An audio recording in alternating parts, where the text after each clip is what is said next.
notamment l'article 14 précise que le silence est de mise. Donc, je ne sais pas si les enfants vont pouvoir faire respecter cette règle, et la parole n'est pas donnée au public.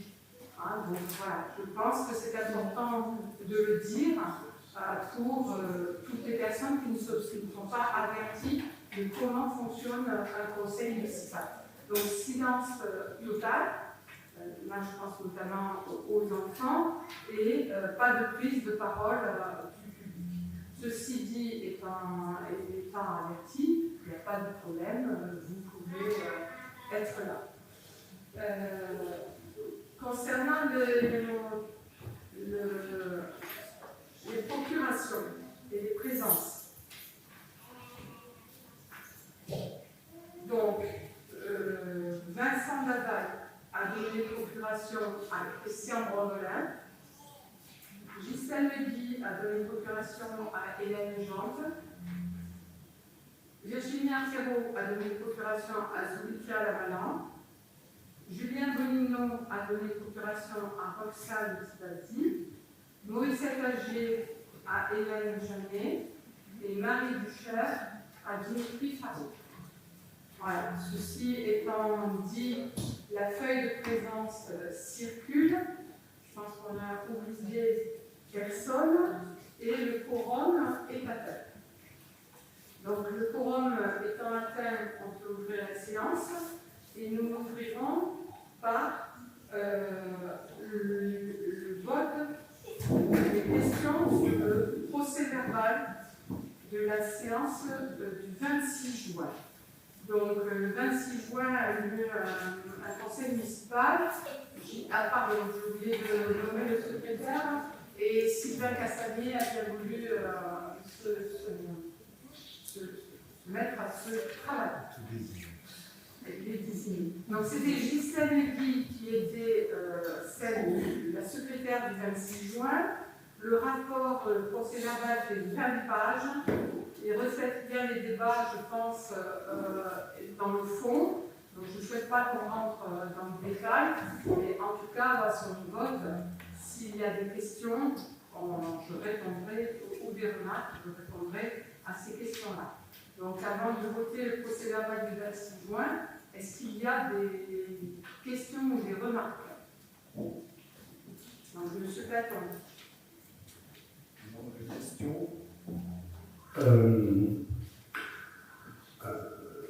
Concernant le périscolaire, il était indiqué dans le PV, après les inscriptions, on s'aperçoit que le besoin est plus important, on étudiera d'autres hypothèses.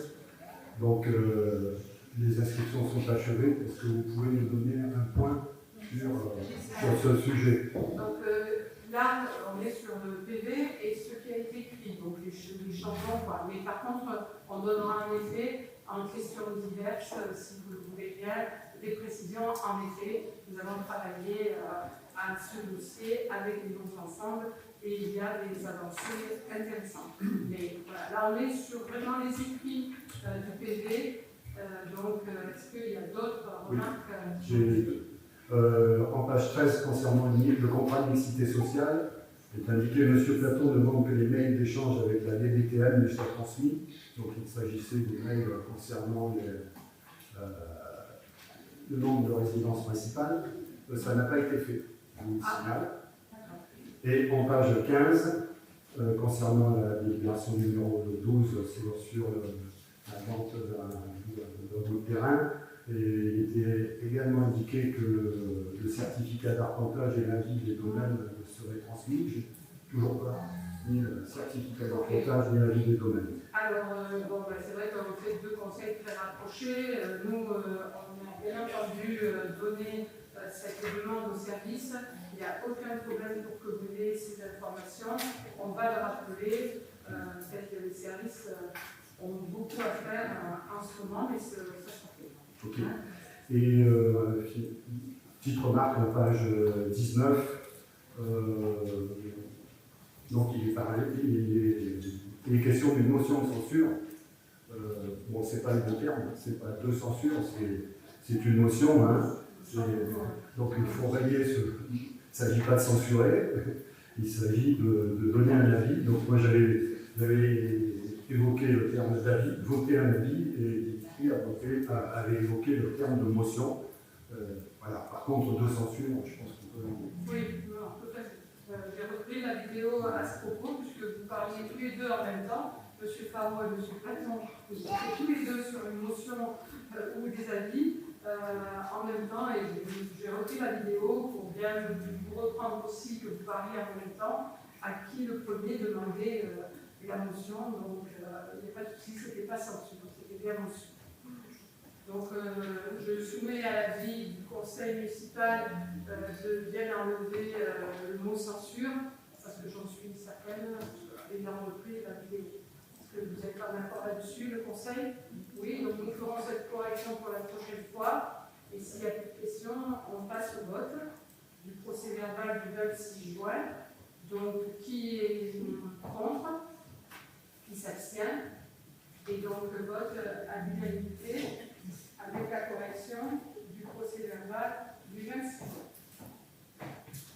Donc, l'ordre du jour aujourd'hui, dans cette séance du 17 juillet, nous avons donc 3 rapports. Le rapport numéro 1 était l'avis sur le projet de la centrale d'enrobage, voilà, présenté par Mme Plante. Le rapport numéro 2 était l'approbation de la fusion-absorption de la Seine de Valmont avec la société Ouest Provence Habitat, présenté aussi par Mme Plante. Et le rapport numéro 3 est la rémunération du personnel affecté à l'encadrement des équipes surveillées, présenté par moi-même, avec bien entendu la précommunication des décisions comme nous le faisons systématiquement.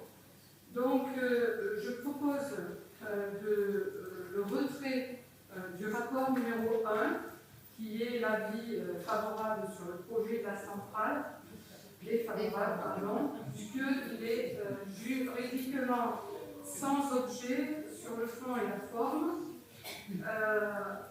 J'ai fait un communiqué en ce sens, puisque le 15 juillet, l'entreprise Tradé communique au préfet la volonté de retirer le projet, et le 16 juillet, le préfet écrit pour dire qu'ils n'ont pas du coup à instruire ce dossier, puisqu'il n'a plus d'objet d'instruction. Je tiens à redire, et je l'ai dit dans la chronologie, que nous avions fait le 26 juin, une information, parce que la procédure était en cours et que la procédure se terminait le 17 juillet. J'avais dit à ce moment-là, et je l'ai toujours dit, que nous attendons, et que le maire était garant de la procédure, pour passer un avis sur ce projet de centrale.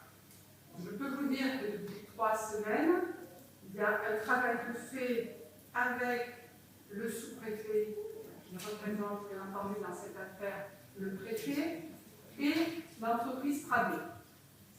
Que si l'entreprise Tradé a retiré son projet, et nous avions eu une réunion avec l'équipe majoritaire là-dessus dans la présentation, tout de suite nous avions dit que le lieu n'était pas adapté et qu'il fallait rechercher un plan B. Le lieu n'est pas adapté, pourquoi? Parce qu'il avait aussi, notamment, ce qui avait été aussi dit, une rotation de plus de 100 camions entre le lieu des fumages et les chantiers sur Sénas. C'était un chantier sur Sénas à Lyon. Donc, finalement,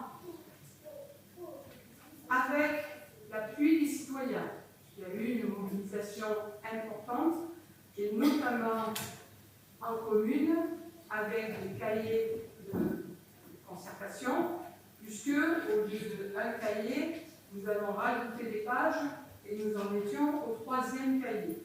Donc il y a eu une véritable mobilisation des citoyens contre cette centrale d'enrobage. Et le conseil municipal que nous sommes est à l'écoute, bien entendu, des citoyens et prend des décisions en relation avec cette volonté. Donc, clairement, depuis 3 semaines en contact avec le sous-préfet et la société, le sous-préfet m'a informé par le préfet qu'il n'espérait pas parce que le dossier est retiré. Et c'est un travail, bien entendu, de l'ombre, comme tous les dossiers que nous menons. Pour exemple, le périscolaire, puisqu'on en parlait tout à l'heure, un travail aussi avec l'association. Donc, voilà. D'ailleurs, j'avais demandé une audience au préfet, et il fallait attendre la fin de l'enquête administrative pour avoir cette audience. L'audience était prévue le 18 juillet, donc demain, là aussi, sans fondement, puisque ce qui est important, c'est le résultat, c'est que la centrale d'enrobage ne s'installera pas à Manet. Voilà. Donc, au final, qu'est-ce qui est le plus important? C'est cela. Nous nous avions prévu de faire un rapport sur cet avis défavorable aujourd'hui. Donc, je retire le rapport, puisqu'il n'a plus d'objet là-dessus. Et je vous propose le retrait de ce rapport. Voilà.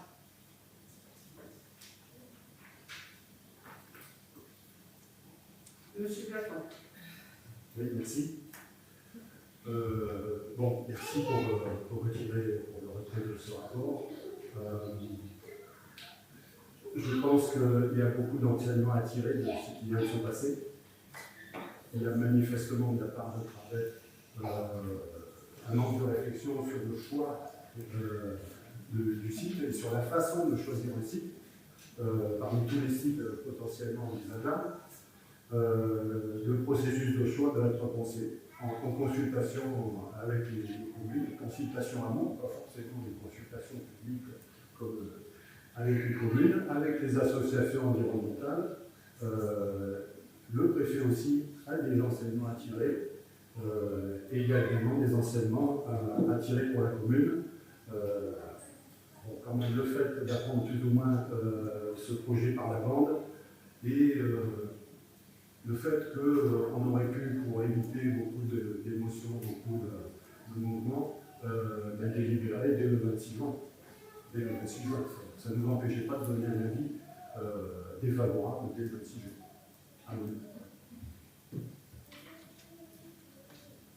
Alors moi, je voudrais préciser la chose suivante, c'est que je tiens personnellement à remercier les propriétaires du golfe de Port-Royal et en particulier la FU, donc l'association qui le regroupe, parce qu'ils se sont énormément investis dans ce gros problème. Donc je tenais à les mettre en valeur et à les remercier pour tout l'investissement qu'ils ont fait et le contact et les contacts qu'ils ont eus également avec le préfet. Donc je trouve que c'est très important de les mettre en valeur aujourd'hui.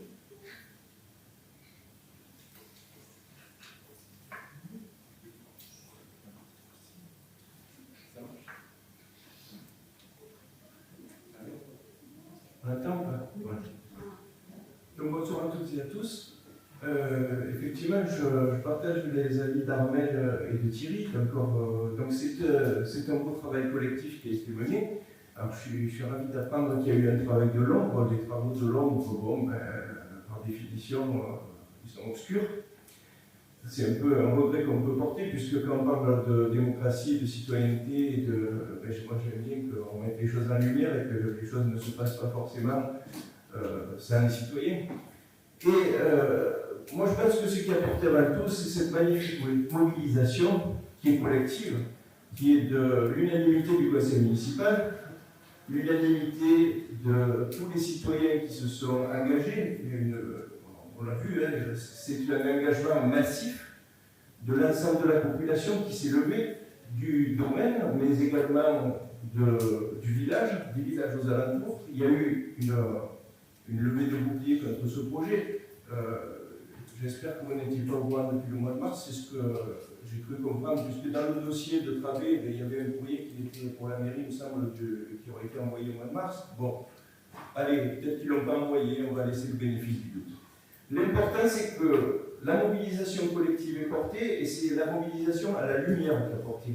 C'est cette mobilisation massive de plus de 10 000 concitoyens, cette mobilisation d'associations, cette mobilisation qui a été unanime. Et je pense que c'est tous ces milliers de citoyens et concitoyens qui se sont levés que nous devons remercier, en plus de nous tous ici au conseil municipal qui avons fait l'unanimité. Merci. Alors, je ne répondrai pas à M. Faro aux attaques d'ombre de lumière, parce que vous savez très bien ce que c'est que travailler dans l'ombre, c'est travailler dans des relations, et travailler dans des relations qui n'amènent pas de blocage, mais qui amènent de l'ouverture.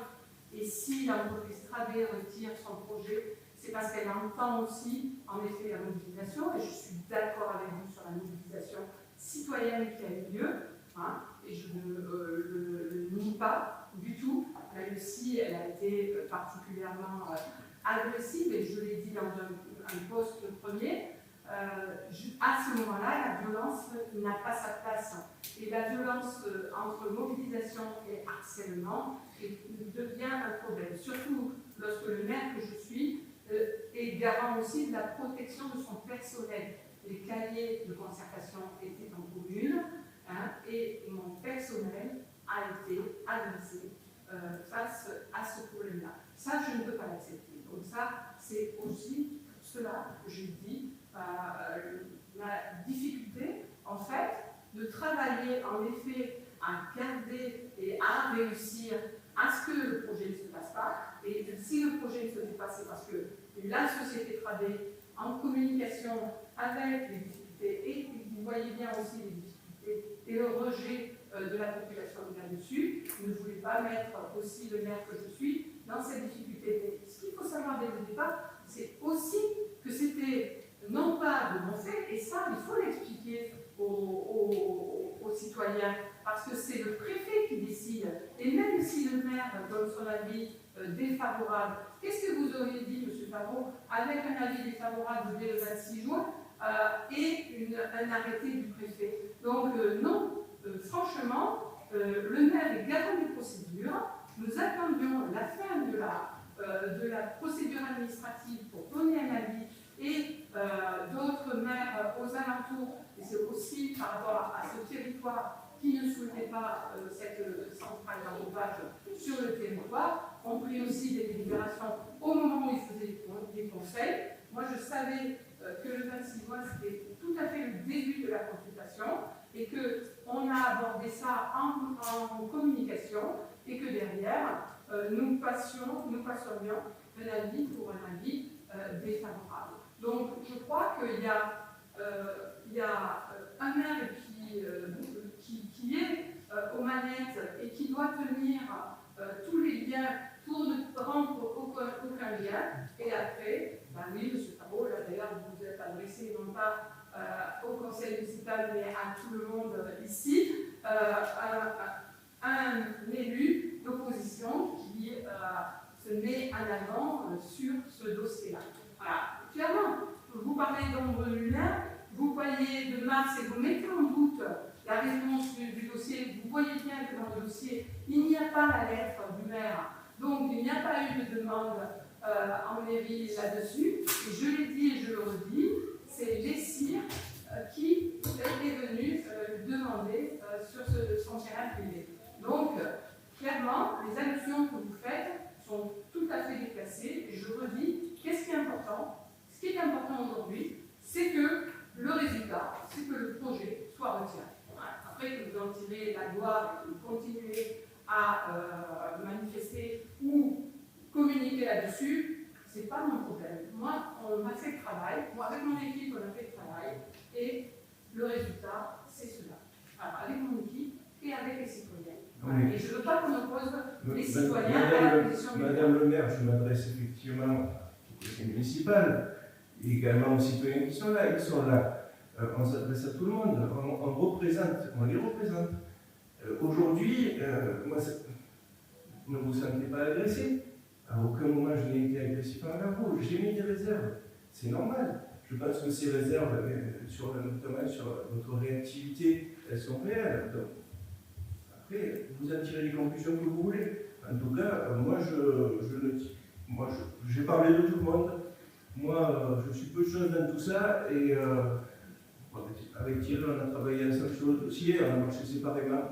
On a frappé ensemble, avec tous les concitoyens de Malmort et du village alentour, nous étions dans des réunions publiques, il y a eu un certain nombre d'actions qui ont été portées, des banderoles qui ont été mises, c'est une action collective. Alors je comprends que ce n'est pas toujours facile d'être maire, effectivement, c'est pas facile, on doit gérer beaucoup de choses, eh bien on le fait, vous le faites.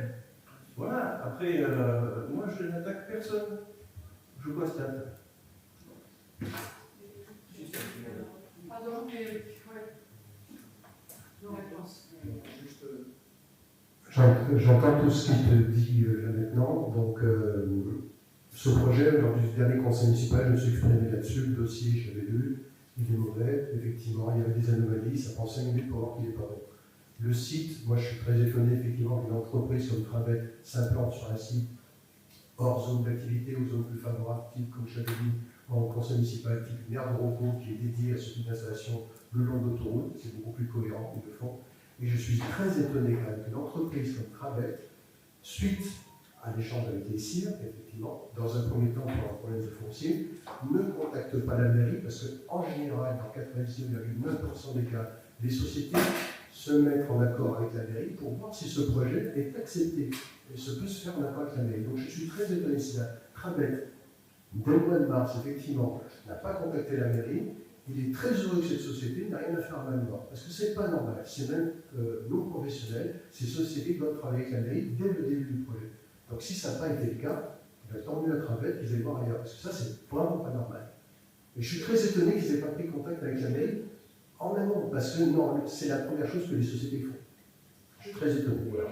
Je peux te certifier que dans le dossier, il n'y a aucune demande à la mairie, il n'y a aucune réponse de ma part, et que la seule information qui a été faite, elle était avec les CIR, parce que c'était sur leur terrain d'entraînement des étudiants.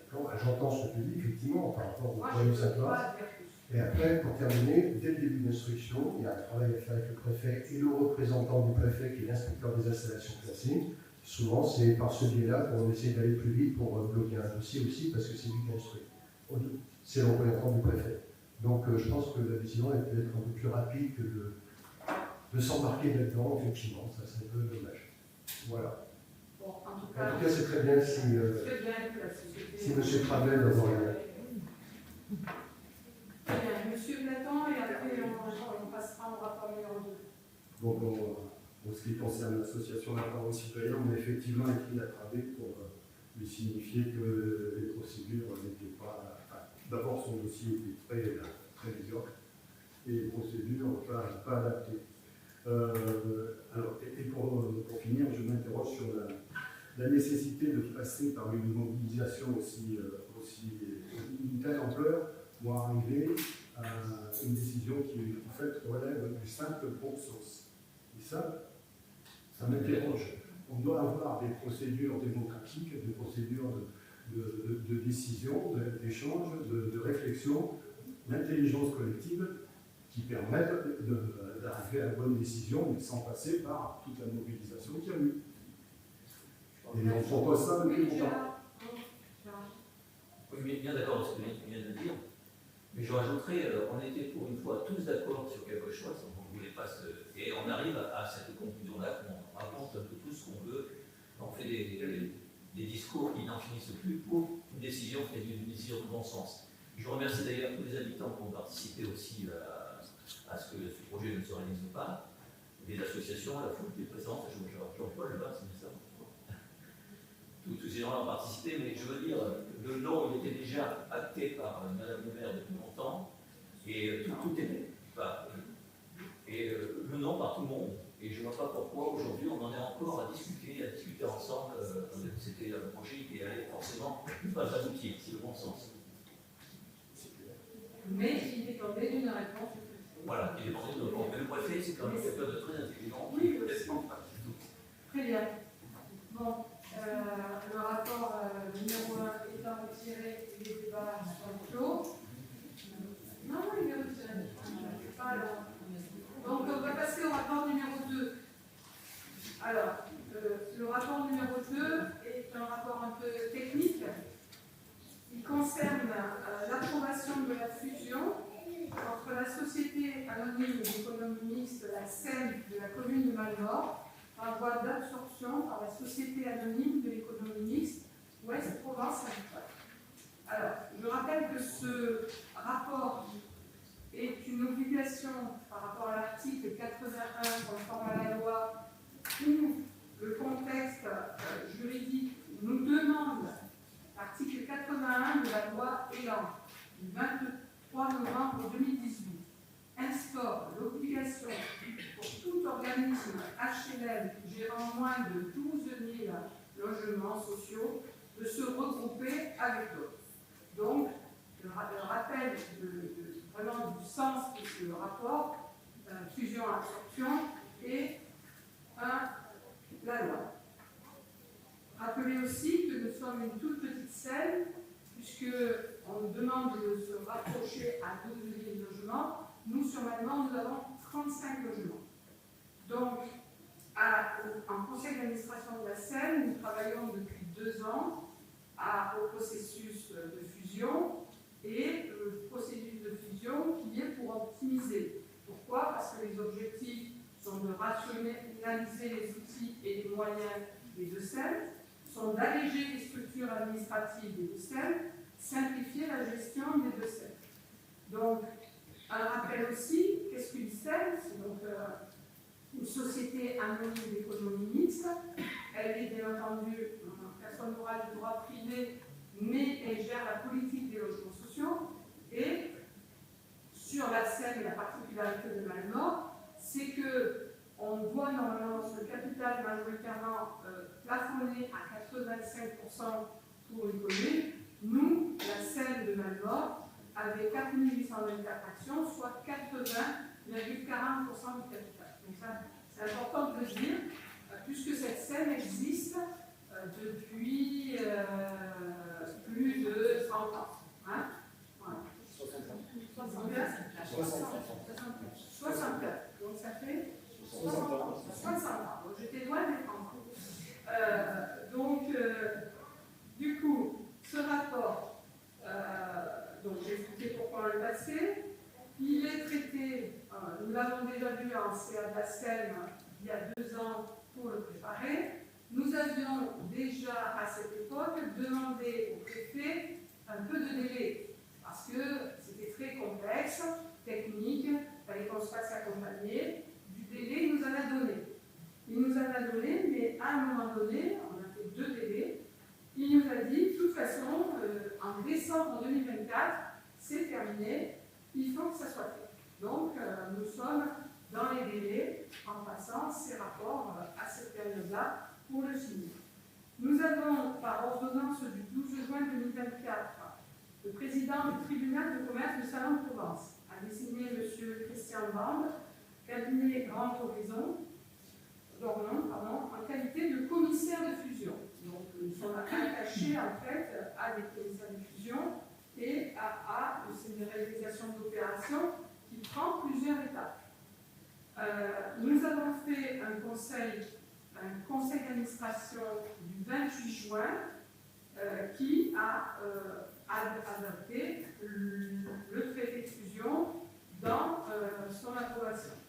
Nous avions fait déjà un conseil le 19 juin et nous avons fait 2 conseils coup sur coup pour avoir plus d'éléments, et notamment le cabinet conseil et le commissaire à la fusion en visioconférence pour nous accompagner là-dessus.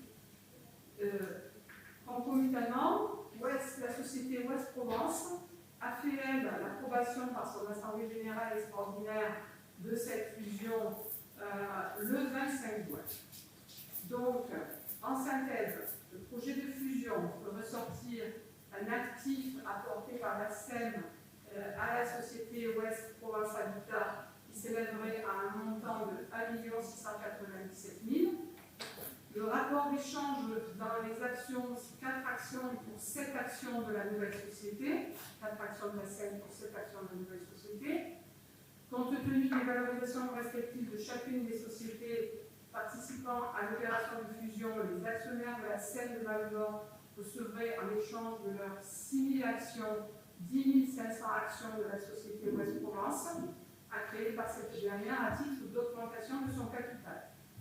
L'augmentation du capital de la société Ouest Provence Habitat bénéficiera au seul actionnaire de la SEM de Val-d'Or, s'élèvera à 168 000 et correspondra à la création de 10 500 actions nouvelles de 16 € chacune qui seront attribuées dans les proportions sus-indiquées, portant ainsi le capital de la société Ouest Provence Habitat de 3 126 000 à 3 294 000. Donc l'opération est formalisée dans un projet de traité de fusion conclu entre la SEM de Val-d'Or et la société Ouest Provence Habitat, portant sur l'ensemble des modalités qui vont régir l'opération. Donc le dit projet de traité annexé à la présente délibération décrit les effets de la fusion, la désignation et l'évaluation du patrimoine transmis, les dispositions générales et les déclarations, la détermination du rapport d'échange, la rémunération des apports et la dissolution sans liquidation de la société SEM de Val-d'Or absorbée. Donc c'est une fusion-absorption. Donc je vous demande par ce rapport d'approuver l'opération de fusion par voie d'absorption, d'autoriser en conséquence le représentant de la commune de Val-d'Or à l'Assemblée générale extraordinaire de la société anonyme d'économie mixte de Val-d'Or à approuver la fusion et le traité de fusion, désigner Hélène Jean pour représenter la commune de Val-d'Or au sein de l'Assemblée générale des actionnaires de la société Ouest Provence Habitat, désigner Mme Hélène Jean pour représenter la commune de Val-d'Or au sein des conseils d'administration de la société Ouest Provence et autoriser Mme le maire à effectuer toutes les démarches utiles et nécessaires à l'application de la présente délibération.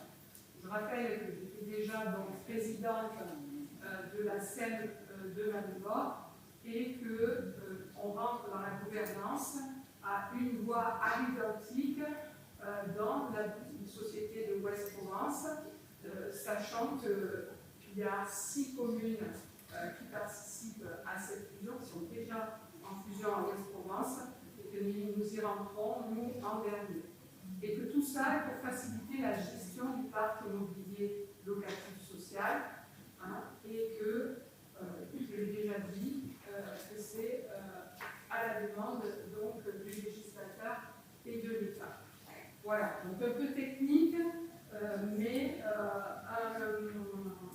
un rapport important qui est dans la droite ligne des étapes prochaines à suivre pour que cela se termine en fin d'année.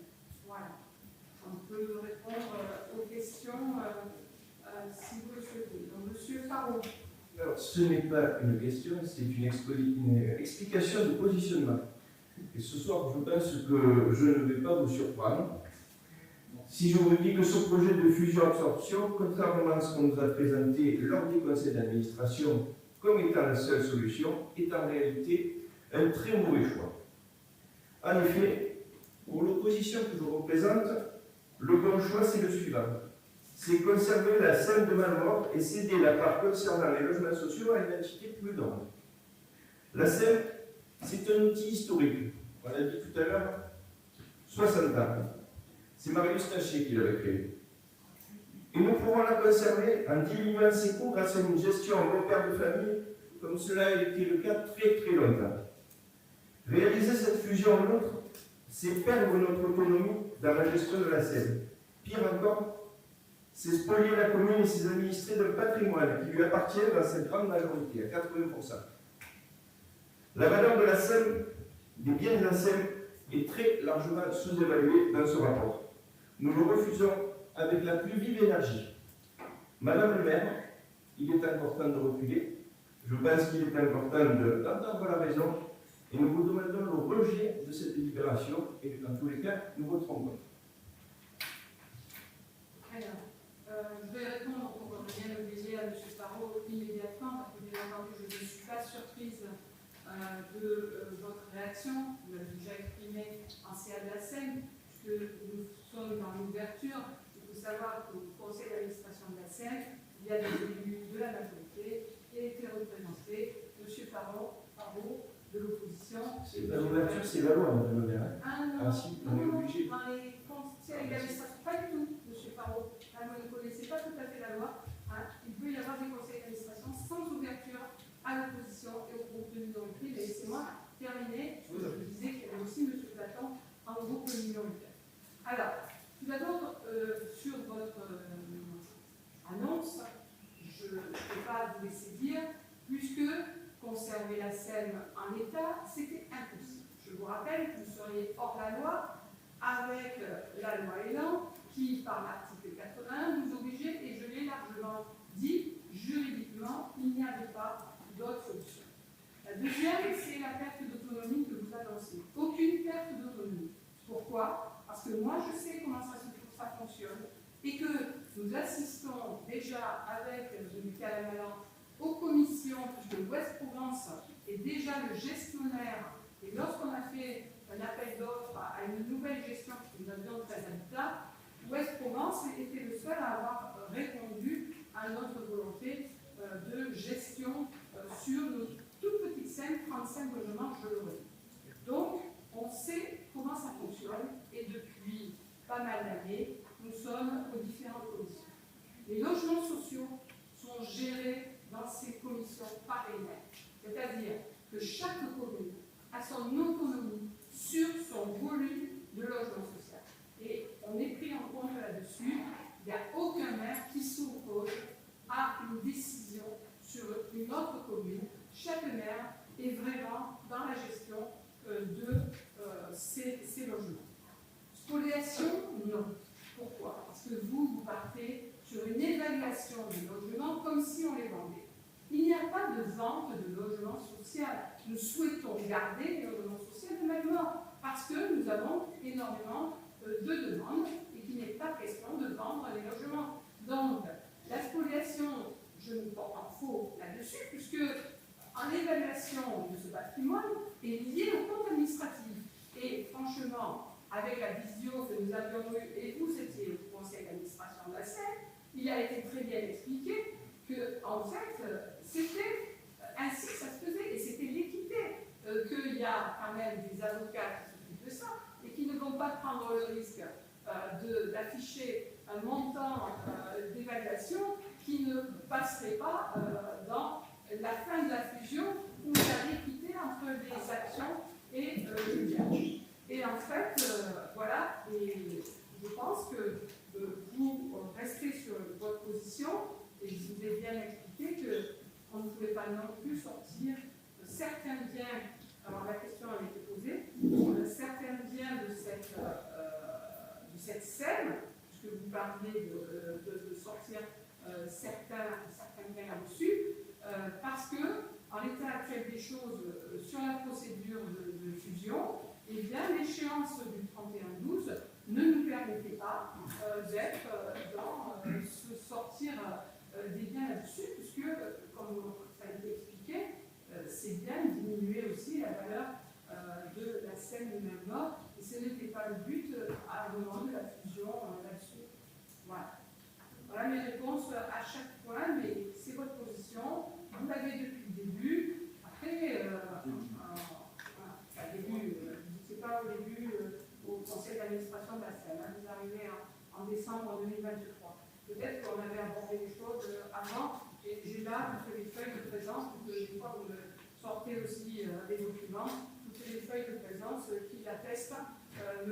Parot. Nous avons abordé ça en CA de la SEM depuis 2 ans et je ne prendrai pas le risque de ne pas répondre à cette fusion-absorption et je ne retirerai pas ce rapport puisque nous avons une deadline au 31 décembre 2024.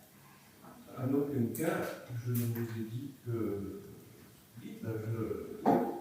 Simplement, depuis le début, nous sommes en désaccord. Depuis le début, donc ça remonte à il y a 2 ans. Cette fusion-absorption, nous la dénonçons.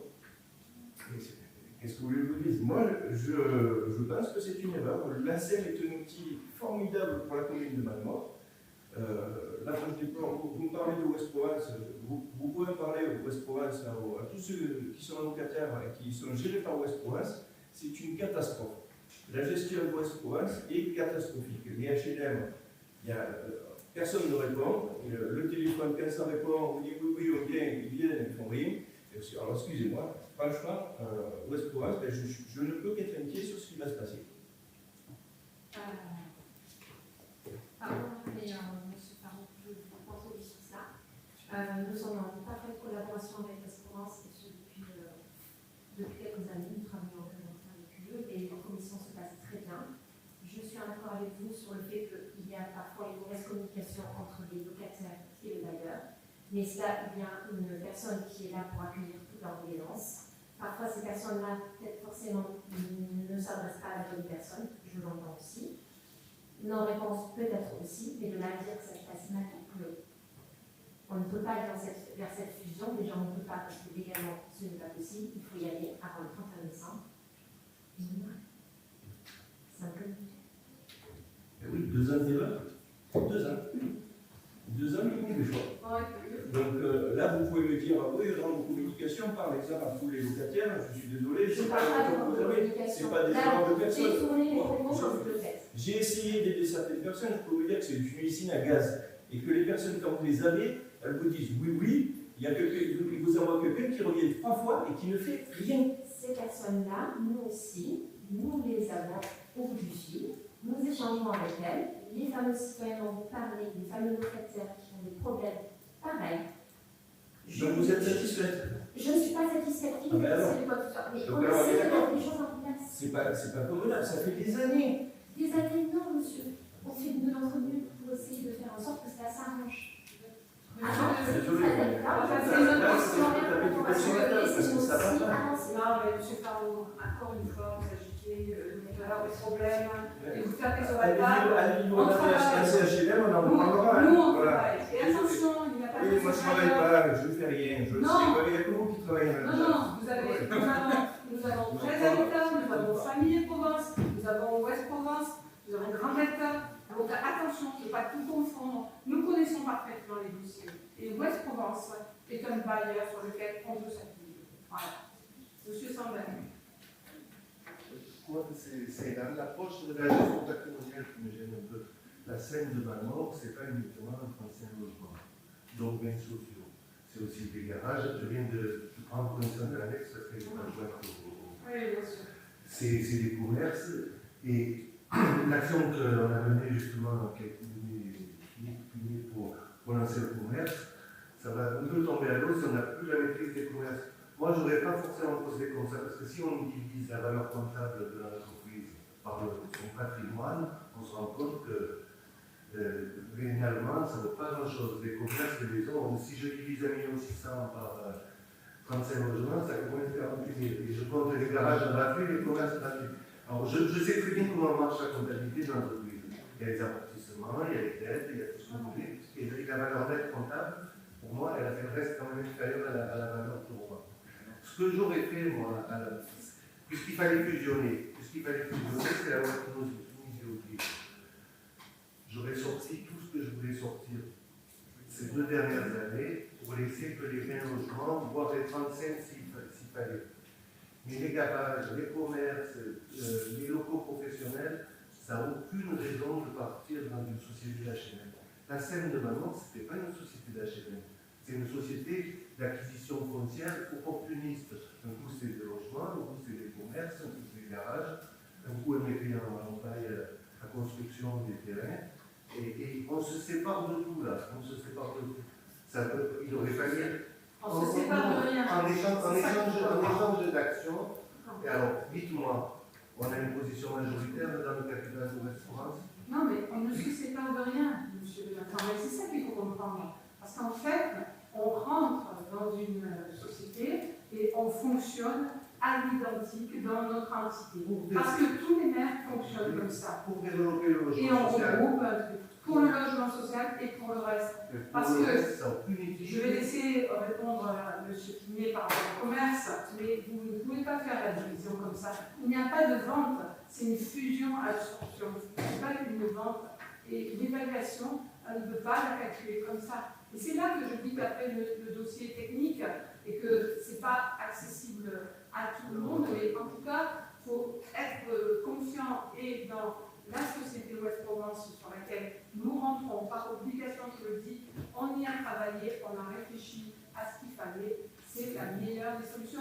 Il faut savoir que la gestion de la Seine, qui, je rappelle, est à 80% un actionnaire au niveau de la commune, mais en tout cas n'est pas de la commune. Donc, attention, quand vous parlez des commerces à retirer, on n'était pas dans une solution à pouvoir sortir ces commerces. Non, on a su acheter le petit réseau. Non, mais c'est pas pareil. Ah, il n'était pas de la Seine. C'est la commune. Donc, Là, on est dans la Seine. On n'est pas dans la commune. On aurait- Attention, la La confusion. Seine, il fallait la fusionner. On aurait pu créer une autre entreprise qui soit. On n'est Et pas. faire une fusion, absorption, division de ce qui devait rester dans le patrimoine de la commune direct et éventuellement dégager les 20%. Je vais laisser M. Pigné vous rassurer sur les commerces. Parce qu'on a bien abordé. Alors, moi, ce que je pourrais dire, c'est que je vais parler principalement de commerce.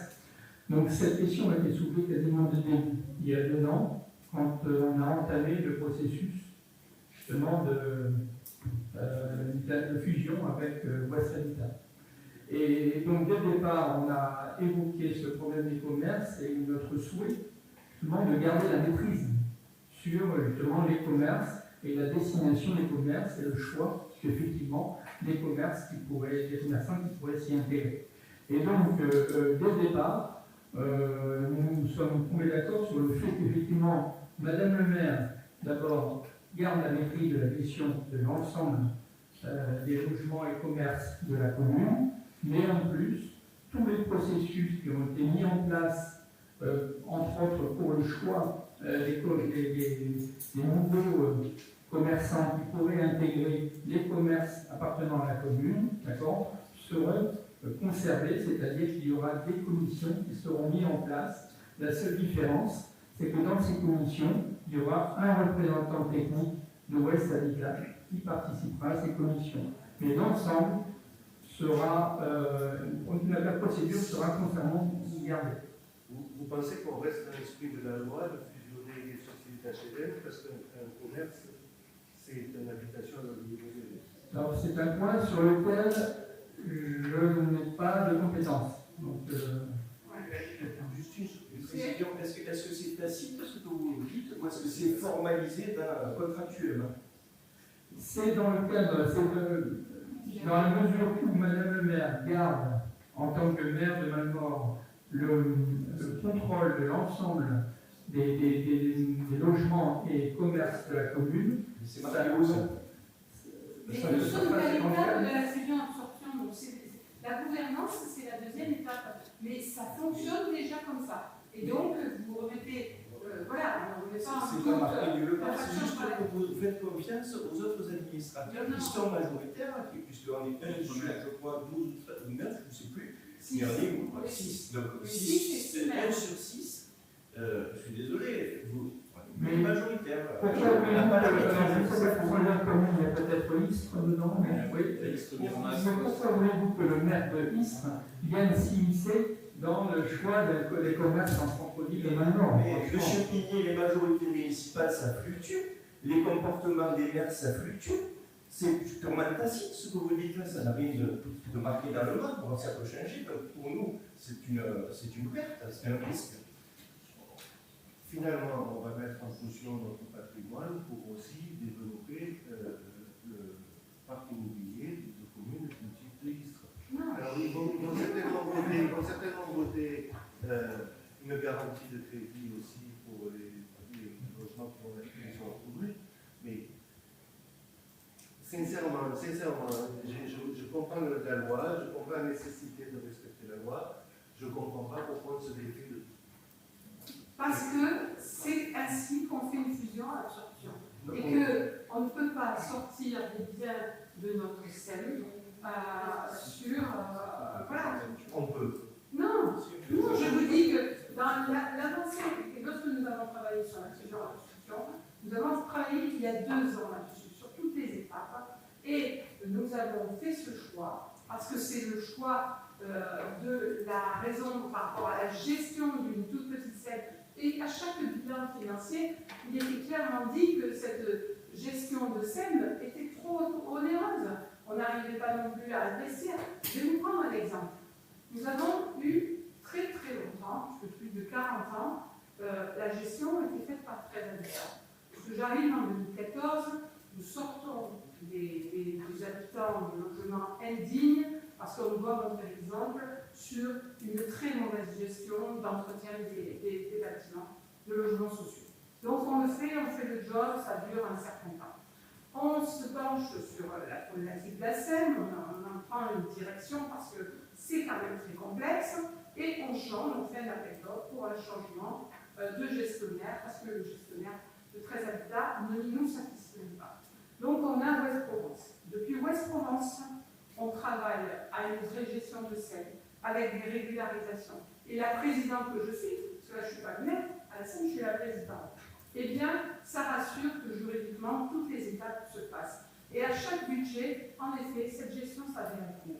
On commence un plan pluriannuel, on essaie d'avoir des objectifs, des trucs. On a la loi Elan et on a obligation de fusion-absorption parce qu'on est trop petit. Les petites scènes ne doivent plus exister. On est la plus petite scène de France. Donc, elle n'existe plus. Donc, on réfléchit à cette fusion-absorption et on est très bien engagé avec Ouest-Provence Habitat. Donc, on fait plusieurs scénarios. Alors, je rappelle qu'un CA, il y a 2 ans, on avait plusieurs scénarios. Nous faisons le choix, le CA de la Seine, d'aller sur cette fusion-absorption.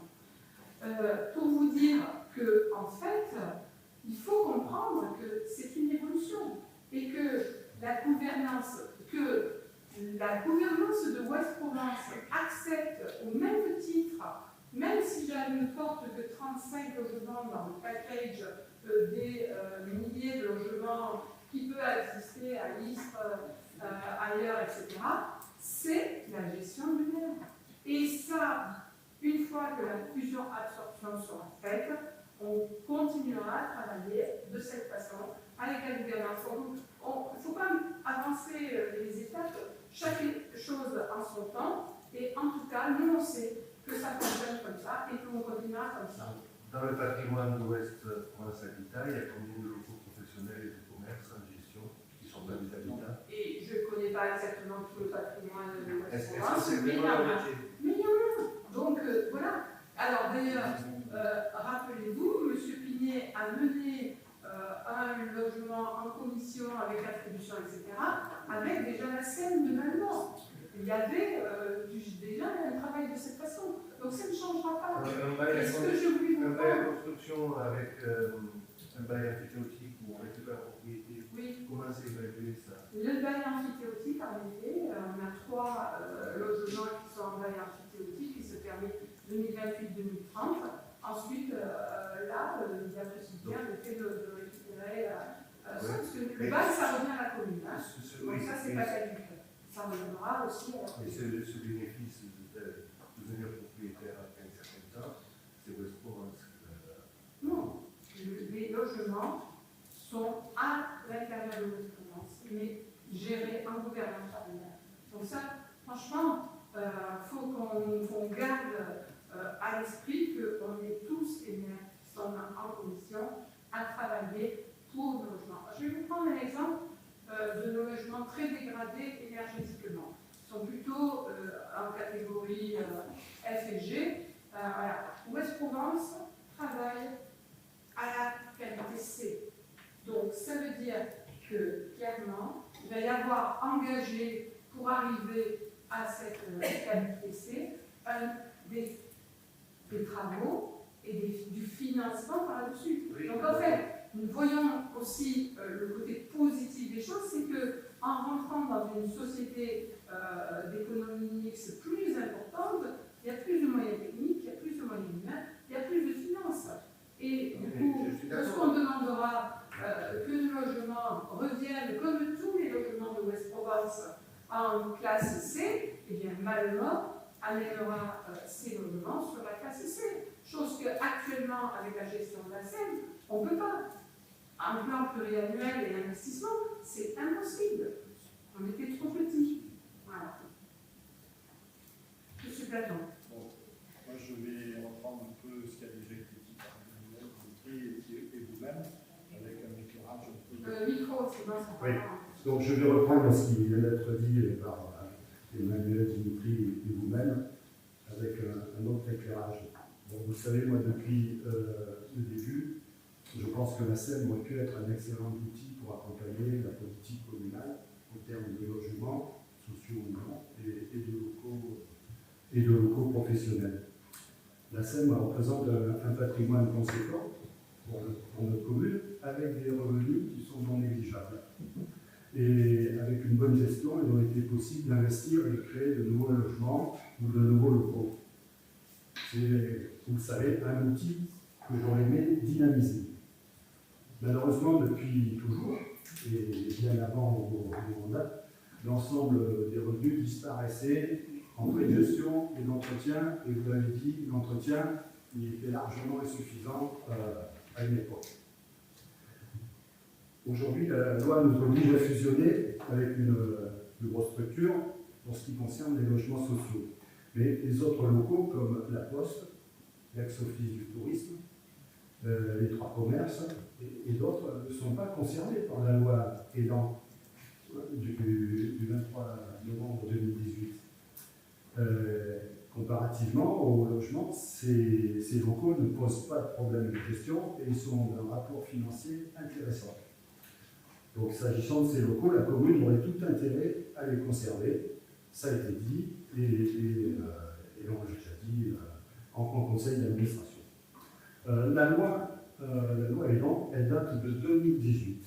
Et l'échéance initiale de cette loi, c'était le 1er janvier 2021. Donc, depuis le 1er janvier 2021, ce problème aurait dû être réglé.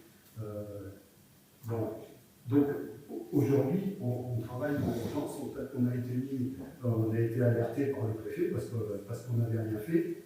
Et par manque d'anticipation, on est en train, d'une certaine façon, de draguer un peu les bijoux de famille pour ce qui concerne les locaux professionnels.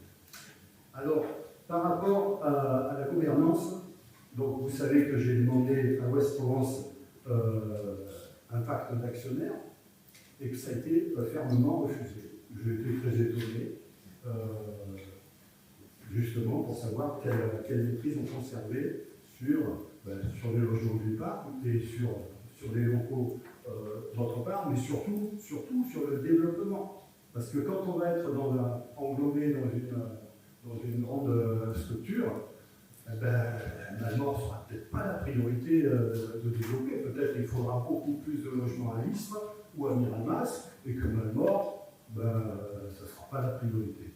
Donc, on n'aura plus la main. Alors, moi, je souhaite toujours, et vous avez dit la gouvernance, ça va se discuter, mais franchement, avant de signer la fusion, s'il y avait un pacte d'actionnaires et des choses écrites, plutôt que, comme Philippe a dit, on est d'accord pour garder la maîtrise, mais bon, moi, je n'ai rien vu d'écrit. Voilà, donc aujourd'hui,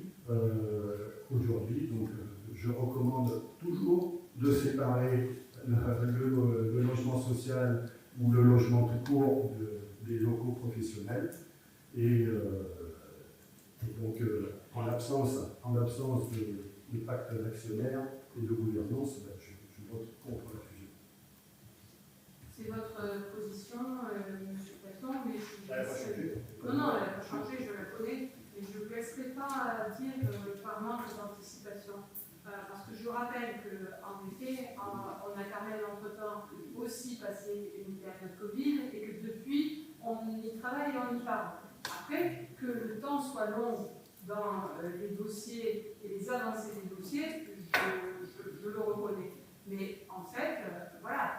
Si on a demandé par 2 fois une prolongation du préfet, c'est qu'on n'était pas non plus en ordre de marche là-dessus. Et que pour autant, on a continué à gérer nos logements sociaux. Voilà, c'est juste la remarque que je ferai. Et je pense que le commissaire à la fusion vous a aussi parlé des étapes séparées. Et que là, on est dans l'étape de la fusion-absorption. dans une fusion-absorption, on n'est que dans l'équité, dans les équilibres des actions et des biens, et qu'on n'est pas dans la gouvernance. Et que cette gouvernance, c'est l'étape suivante, et donc on respecte aussi les différentes étapes. Voilà tout ce que j'avais à dire à ce que vous annoncez, mais je respecte votre vote. Et s'il y a des questions, nous allons peut-être passer au vote. Ça va être très rapide, mais bon, quand j'entends les témoignages des uns et des autres, je pense que ce type de délibération, encore une fois, par rapport au commissaire à la fusion ou peut-être des juristes, ça fait partie, j'ai déjà dit, de délibérations importantes qui mériteraient qu'on arrive à au moins faire une réunion de travail en commun. Voilà, parce que là aussi, je n'ai pas assisté au moins de délibération sur le sujet. Donc, tu vois, j'arrive au conseil, je dois acter quelque chose et j'entends les questions, tu comprendras que au minimum, je m'abstiens, et c'est pas normal. Je devrais avoir un avis plus pertinent. Compte tenu des questions qui sont posées, de ton avis, de ce que tu expliques, il devrait y avoir, on aurait dû organiser un minimum une réunion de confrontation pour avoir un avis beaucoup plus avisé, et là, je pense qu'on ne l'est pas. Et ça, c'est dommage d'arriver là, aujourd'hui. On aurait eu suffisé de faire une réunion il y a 3 semaines. Voilà, on n'aurait pas modifié la délibération aujourd'hui, peut-être, mais on aurait des réponses aux questions qui se posent. Et là, je dois avouer que je n'ai pas de réponse. J'entends la voix et l'autre, mais je suis perplexe. Enfin, mets-toi à la place des gens qui n'ont pas suivi ce dossier depuis 2 ans. Oui, c'est pour ça que c'est pas normal. Que le dossier est technique. Après, et qu'il soit technique, mais quand c'est technique, c'est additionnel aussi. il y a des dossiers qui ne sont pas techniques. Moi, j'ai regardé que ça prend 5 minutes pour le vote, c'est pas de problème. Des dossiers comme ça méritent un minimum de travail un peu avant. Et je suis désolé que là, je suis au conseil, on me demande de voter, je m'abstiens. Faute d'information, c'est quand même pas normal.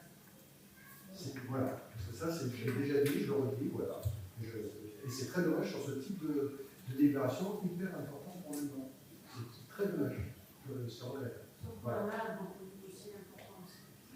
Bon, on va passer au vote pour clore le débat du dossier du rapport numéro 2.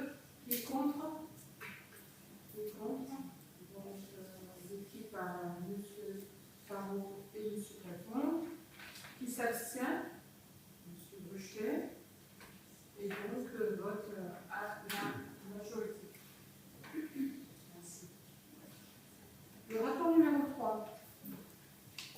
Donc, le rapport numéro 3, c'est un rapport que nous avions déjà passé qui concerne la rémunération du personnel affecté à l'encadrement des heures d'études surveillées. Nous avions déjà passé ce rapport pour la rémunération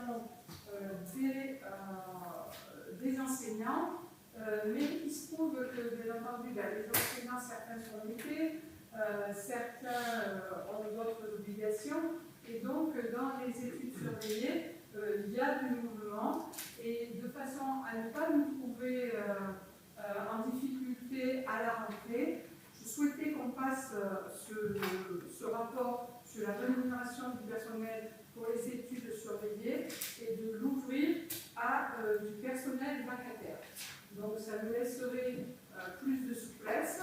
Je rappelle que l'étude surveillée, c'est l'étude du soir dans le créneau après l'école. Ça ne peut être que ce créneau-là, les études surveillées, après le goûter, et que nous avons mis en place depuis l'an dernier, le mardi et le jeudi, que nous avions des enseignants volontaires, et que là, par cette délibération, nous ouvrons la possibilité à des vacataires. Bien entendu, donc la rémunération est à l'identique par rapport au personnel, puisqu'on a encore des instituteurs au nom des fonctions de direction de police à 20,03 € leur étude surveillée. On a des professeurs des écoles de classe normale avec 500 € les fonctions de direction à 22,34 € et les professeurs des écoles hors classe avec 400 € des fonctions de direction à 24,57 €. Donc tout ça est bien dans les fourchettes d'obligation par l'éducation nationale de la rémunération. Et donc, on propose au personnel vacataire assurant les études d'être rémunéré sur la base d'une heure d'études surveillées. La rémunération des vacations sera opérée après service fait au vu des états d'œuvre réalisés constatés par le service éducation. Donc, il s'agit de fixer la rémunération des enseignants des écoles publiques selon le taux en vigueur cité, doter Madame le maire a recruté des vacataires pour assurer les études surveillées, fixer la rémunération à chaque vacation sur les bases de taux par le bulletin officiel de l'éducation, d'inscrire les crédits correspondant au budget et de préciser que les taux subvisés seront revalorisés automatiquement en fonction de leur évolution au bulletin officiel. Et enfin, nous avons pris la délibération au 31 mai 2023. Donc il s'agit d'abroger la première délibération prise relative à cette rémunération des enseignants et de s'appuyer sur cette nouvelle à ce conseil municipal. Alors, donc, bien entendu, je souhaite aborder le sujet périscolaire puisque c'est avant de passer au vote de ce rapport sur la rémunération, puisque c'est directement lié. Vous savez qu'on a ouvert ces études surveillées pour soutenir Vivons ensemble sur les difficultés de place en périscolaire dès l'an dernier, le mardi et le jeudi. Et du coup, ça laisse un souffle le mardi et le jeudi, bien entendu, puisque les inscriptions à ces études surveillées sont bien entendu en accord avec le travail que fait Vivons ensemble pour ces inscriptions de périscolaire et que nous sommes sur un sujet où il y a un travail collectif, un travail encore de dossier entre, bien entendu, Vivons ensemble qui gère depuis historiquement aussi le périscolaire sur la commune et c'est une association. J'ai reçu le collectif, non, je n'ai pas reçu le collectif des parents, pardon, j'ai reçu les courriers des collectifs des parents, j'ai reçu l'association APE, donc des parents d'élèves avec Vivons ensemble aussi, et nous sommes à ce jour, parce que je suis d'accord que vous le demandiez dès le début, nous sommes à ce jour avec 27 familles sans inscription possible au périscolaire. Alors, sachez que c'est quand même une difficulté, je suis consciente de cette difficulté. Je rappelle qu'on travaille à toutes les hypothèses et à lever les freins avec Vivons ensemble là-dessus, qu'il n'y a pas de blocage par rapport aux locaux, puisque ce sont 24 familles de l'école Mistral qui sont en attente de ce périscolaire et 4 familles sur SPIO. Je rappelle que à ce jour, 27 familles sont sans solution, mais que l'an dernier, à la même époque, 44 familles étaient sans solution. Donc, la levée un petit peu du bouclier qui est tout à fait légitime des parents aujourd'hui vient de la volonté de Vivons ensemble d'ouvrir les inscriptions à tous pour connaître le besoin exact sur la commune. Et alors que les années précédentes, il y avait une inscription qui se faisait systématiquement par Vivons ensemble, des familles qui étaient déjà inscrites et qui renouvelaient les inscriptions au fil du temps. Ensuite, aussi passé au collège, bien entendu, il y avait des classes possibles, mais qu'on était sur un fonctionnement différent, mais que depuis quelques années, eh bien, il y avait des familles déjà sans solution l'an dernier, les années précédentes, et c'était 44 familles. Donc, la situation est à prendre en compte, puisque à partir du moment où on a fait cette ouverture, on ouvre les vannes aux inscriptions de dessous, bien entendu, on ne peut pas les refermer, puisque toutes ces personnes demandent le périscolaire. Par contre, ça déborde des deux côtés. On imagine la crue, c'est exactement ça. Par contre, il faut savoir qu'on travaille à des solutions pour que ces familles aient une possibilité. Donc,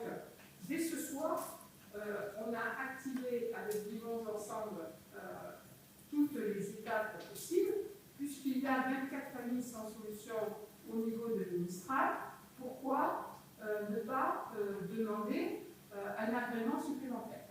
Jusque-là, ça semblait complexe, parce que Vivons Ensemble savait que pour avoir cet agrément, c'était du temps, de dossiers, etc.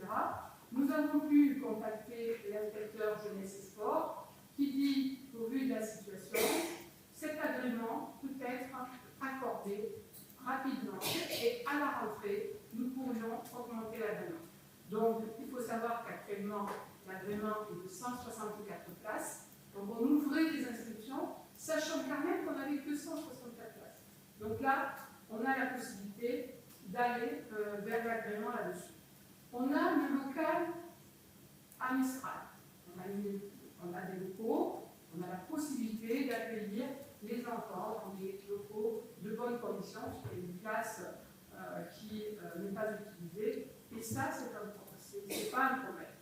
Le problème vient du recrutement des animateurs. Et vous avez pu voir, ça veut dire que pour cet agrément supplémentaire, il faut 2 animateurs. Vous avez pu voir qu'on lance des appels à ces postes-là, puisque c'est une réelle difficulté. Ça veut dire 2 animateurs supplémentaires pour Vivons Ensemble, qui ne trouvent pas pour le moment, puisque nous-mêmes, au niveau de l'école, nous avons besoin de 3 animateurs sur le temps méridien. Il faut savoir que le périscolaire, c'est du temps du matin, du temps de midi et du temps du soir. Nous, on gère le périscolaire méridien. On a encore à ce jour 3 animateurs qu'il nous faut trouver. On n'est pas très inquiet, on fait activement ces recherches, et les recherches qu'on fait, on les fait en complément et en mutualisant avec Vivons Ensemble. On a déjà recruté 3 animateurs de cette façon-là, donc ça tu confirmes, parce que ils peuvent faire du périscolaire, ils peuvent faire du temps méridien, et il y a même du CIBU le mercredi, donc on arrive à mutualiser 6 contrats, mais on n'a pas pléthore de candidats, et on va faire une deuxième slab de recrutement, et sachez que ça dépendra en effet de ces recrutements. Donc, les blocages sont levés petit à petit, pas de blocage de locaux, pas de blocage d'augmentation d'agrément. Il reste le frein, bien entendu, du personnel qui devrait, avec un recrutement actif et des entretiens, pouvoir se régler d'ici la rentrée. Car, je confirme que nous pouvons augmenter l'agrément à la rentrée de septembre, et ça, c'est une très très bonne nouvelle, puisque nous l'avons eu de l'inspecteur, et à ce jour, cela se fait pas. Il y en a là hier. Voilà. Donc on est actif sur ce dossier, et j'espère que cela rassurera les parents qui sont là aujourd'hui aussi dans l'inquiétude des listes d'attente et des solutions et de non-réponse. Alors, on avait travaillé aussi avec APE sur d'autres pistes. Donc, sachez que j'ai proposé aux associations, en effet, puisque le tennis vient chercher les enfants sur un créneau de 5 à 6, il vient chercher dans les écoles. J'ai proposé aussi aux associations sportives l'athlétisme, le handball, le judo et la danse, de pouvoir faire ça. Et on attend des réponses de leur part. Et la commune accompagnerait aussi ces associations dans ce quart d'heure intermède, avec un accompagnement financier dans les subventions là-dessus. Voilà, on a d'autres. Voilà les pistes qu'on les évoquées, et merci aux parents, aux responsables des parents d'avoir, parce que le tennis le fait, pourquoi d'autres n'y iraient pas. Voilà, des choses qui se font, et c'est surtout pas un problème de ça. Voilà. On vote, nous avons des questions sur cette délibération, et après on passera au vote.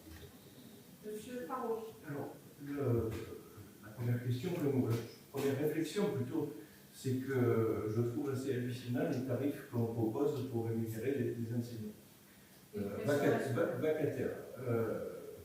il faut qu'il y ait une fonction d'encadrement d'enfants et tout, même si ce ne sont pas vraiment des postes d'enseignants, c'est quand même c'est très très faible. Pour moi, c'est très très faible. Et ça explique peut-être les difficultés à recruter. Vous avez été à plusieurs reprises interpellé par la PE, par un collectif de parents. Il y a une pétition qui a circulé, il y a des courriers qui vous ont été adressés. Ces courriers vous demandaient de résoudre le problème récurrent du périscolaire. Vous le disiez déjà, l'année dernière, il y a eu un certain nombre de parents qui ont été sur liste d'attente. Ça a créé déjà des angoisses, des appels à l'aide. Et je pense que ce soir, il y a une assez forte mobilisation des parents, des familles. C'est un appel à l'aide d'un certain nombre de papas, de mamans, de familles précaires. Et à ce jour, je pense que celles-ci auraient aimé avoir au moins une réponse au courrier, au mail qu'ils vous ont fait déjà il y a quelques jours. Alors je sais que vous aimez bien le travail de l'ombre, vous aimez bien avancer sans être perturbé, je peux le comprendre, mais je pense qu'il faut que vous perceviez aussi l'angoisse que cela provoque chez nos concitoyennes et concitoyens qui sont laissés dans la détresse. Comment est-il possible que tous les autres villages du secteur, et l'étude a été faite par la PE, qui a appelé tous les villages du secteur, et tous ces villages y arrivent, et pourquoi nous, on a tant de difficultés. Le manque de places d'accueil, parce qu'on évoque ceux qui sont inscrits, mais il faut savoir aussi qu'il y a un certain nombre de femmes et qui m'ont contacté en me disant je ne peux pas trouver de travail parce que je n'ai pas accès au périscolaire, je ne peux même pas m'inscrire parce que comme je n'ai pas d'emploi, je n'ai pas le droit de demander une place en périscolaire. Et du coup, je ne trouve pas d'emploi. Donc là, il y a quand même un souci. Ces problèmes vont impacter les femmes, majoritairement évidemment. C'est les mêmes femmes que votre délégation départementale vous honore de protéger, mais également d'aider ces femmes précaires qui n'ont pas besoin de se voir encore une fois sur la touche. Une proposition a été faite, il me semble, par le collectif, c'était de transformer temporairement le périscolaire en garderie, afin d'en accroître la capacité. Alors il y en a peut-être d'autres, c'est ce collectif qui fait cette proposition.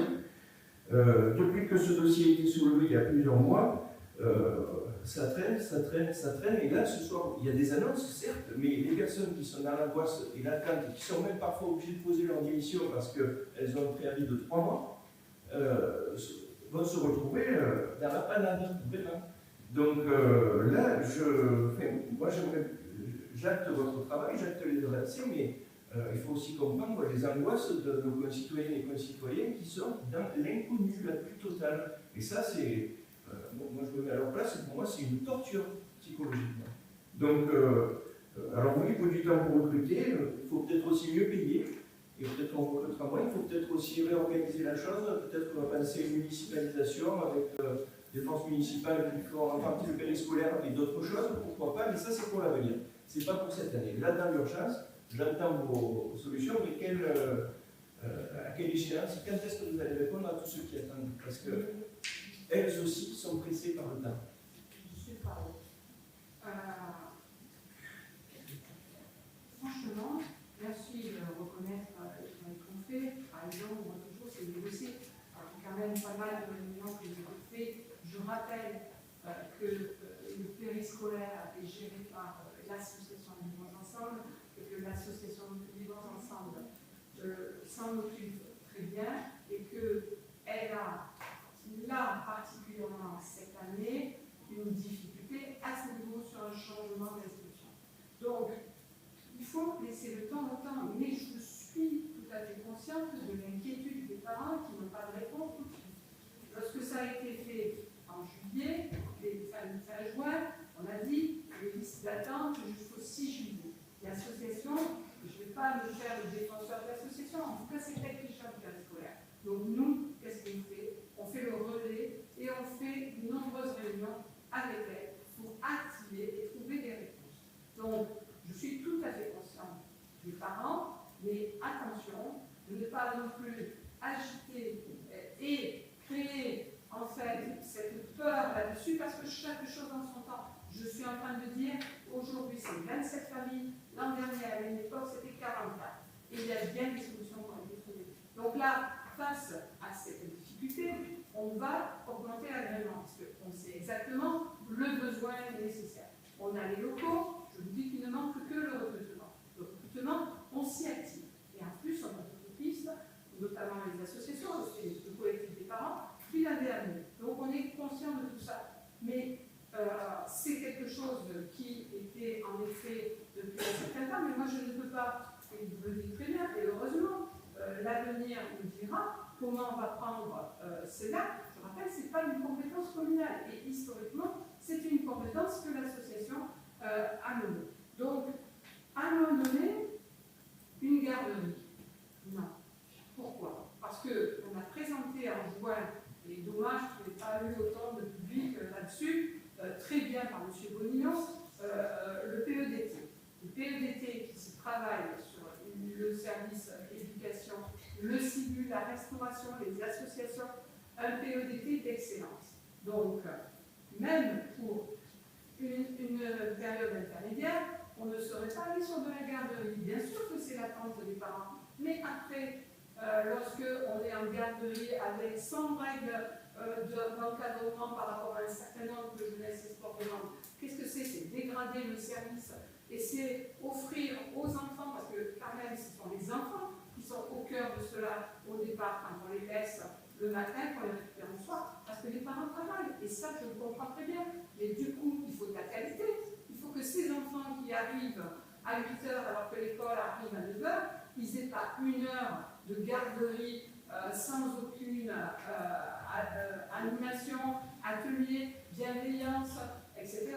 pour commencer des apprentissages et je suis assez bien placée de par ma profession précédente, de qualité d'apprentissage dans des conditions. Donc oui, la garderie, pour nous, n'était pas la solution. Et c'est pour ça qu'on ne va pas sur la garderie, qu'on va sur une augmentation d'agrément avec le même encadrement de qualité à l'utilisateur. Alors, vous parlez du paiement des élèves. Attention, ça c'est sur l'étude surveillée. Et l'étude surveillée, c'est la grille de l'éducation nationale. Donc, il n'y a pas, on ne peut pas déroger au tarif que l'éducation nationale pose pour une heure d'études surveillée. Et là, on a des enseignants volontaires et franchement, je les remercie parce qu'on a lancé ça l'an dernier. Ils font de l'accueil de qualité aussi dans cette étude surveillée. Voilà, on a eu peur d'en manquer parce qu'il y avait des changements, mais en tout cas, ils sont là et ils seront encore là. Et si on ouvre pour les vacations, c'est au cas où. Voilà. Et on aura, à mon avis, des enseignants de qualité pour l'éducation surveillée. Voilà, mais ça demande du temps. Je comprends l'inquiétude des parents. Chercher des solutions ensemble. Ne nous montons pas les uns contre les autres. Sinon, d'ici, voilà, nous vivons ensemble aussi présenter ça à son équipe. Ils ont aussi une révision de leur convention avec la CAF. C'est encore aussi quelque chose qui doit se faire. Et après, ben, voilà, on pourra bientôt, et je ne vais pas l'affirmer aujourd'hui, parce que, mais en tout cas, on a travaillé à des solutions, et les solutions, elles sont là. Voilà. Monsieur Padon. On sait très bien que ce problème voit des solutions, parce que le 16 mai, lors de l'AG, on n'en avait pas beaucoup. Il faut aussi, je tiens à rappeler qu'il faut des locaux, il faut du personnel, il faut des budgets. Donc déjà, il manquait une rallonge budgétaire pour les 164, et si on en rajoute 24, il faudra ajuster en conséquence. Bien sûr, c'est quelque chose aussi avec laquelle on travaille, avec le budget, les présentations, et nous aurons une délibération en octobre là-dessus. Parce que pour septembre, ce sera trop juste dans les éléments. Bon, sinon, petite plaisanterie, je suis content que les études surveillées ne soient plus considérées comme un truc de l'ancien temps. Et que l'amendement que j'avais proposé pour assurer la continuité du service, qui n'avait pas été retenu lors de précédentes délibérations, sera retenu aujourd'hui. Merci. Merci. Donc, s'il n'y a pas d'autres questions, on peut passer au vote. Qui est contre? Qui s'abstient? Et donc, le vote à l'unanimité pour ce dernier rapport du Conseil. Alors, juste, puisqu'on continue comme ça, une fois les rapports passés, on passe à des informations diverses. Donc, juste dire la réussite des marchés nocturnes du 9 juillet au 20 août. La fête des moissons qui peut changer sa date, qui est portée par Siandaki et qui sera le 27 juillet sur le site du Vergon. Ensuite, on passera au forum, puisqu'on a un conseil, et notez-le, qui sera le 25 septembre. Donc, je fais la communication du forum et surtout de la boucle de l'endurance, qui sera aussi portée par le don du sang. Donc, venez courir nombreux pour une bonne cause. Ce sera le 7 septembre. Et ensuite, la fête du patrimoine le 21 septembre. Une fan zone pour les Jeux Olympiques, puisque nous sommes terre de Jeux 2024 avec notre label porté par Terre de Jeux 2024 et notre alternant romain le 9 août au théâtre de verdure de la médiathèque, une retransmission d'épreuves de JO. Et voilà, le prochain conseil, le 25 septembre, je l'ai dit, à 18h30. Ensuite, je vous pose la question sur les décisions du maire, parce que par transparence, à chaque fin de conseil, il y a toutes les décisions du maire qui nous sont précisées. Et est-ce que vous avez des questions sur les décisions du maire? Oui, voilà. Oui, alors moi, décision, deuxième page, décision 2024-150 urbain. C'est une convention avec l'association Vega. Oui. Pour une somme de plus de 20 000 € baissée. Donc, 19 561 taxes. Donc, cette convention va avoir une subvention de plus de 20 000 €. Mais à part mission d'assistance maîtrise d'ouvrage, je ne sais pas trop à quel but elle rembourse cette somme. Est-ce qu'ils ont des soucis majeurs? Parce qu'il n'y a pas de contrat d'objectif là, c'est 20 000 €. Alors, qu'est-ce qu'on mange comme souci pour justifier ce soir? Non, alors, attention, l'association Regain portait déjà la participative depuis le départ, avec des missions en fait régulières. Donc, c'est une mission supplémentaire par rapport à une continuité dans l'habitat participatif et l'accompagnement à ce niveau, avec une précision bien entendu dans la convention, mais vous pouvez la voir, précisant les objectifs et les différentes missions d'accompagnement sur cet habitat participatif qui vient de s'installer. Donc ces versements, c'est juste ponctuel, non? Ça va être renouvelé avec votre association? Avec l'association des Pipistrelles, ils sont aussi allés chercher d'autres compléments d'accompagnement. Oui. C'est une prestation parce que ce n'est plus une association. Tu peux en parler. Je donne la parole à Mme Verne, la présidente de la commune. Oui. Oui, donc c'était une association et on parlait de versement de subvention à demain. Et la particularité de l'association, c'est d'accompagner des projets tels que ceux que nous avons sur la Nord, de l'État participatif. Ceci dit, au niveau national, ça n'a pas connu le même succès que sur la Nord. De sorte que l'association a été dissoute et ils ont changé de statut, une société, on va dire. Non, c'est le contraire. Avant, c'était le SCOP et c'est devenu une association. C'était déjà une association, il n'y a que le SCOP qui a été discuté. Et donc là, il faut considérer que ce n'est pas une subvention, c'est une prestation par une association.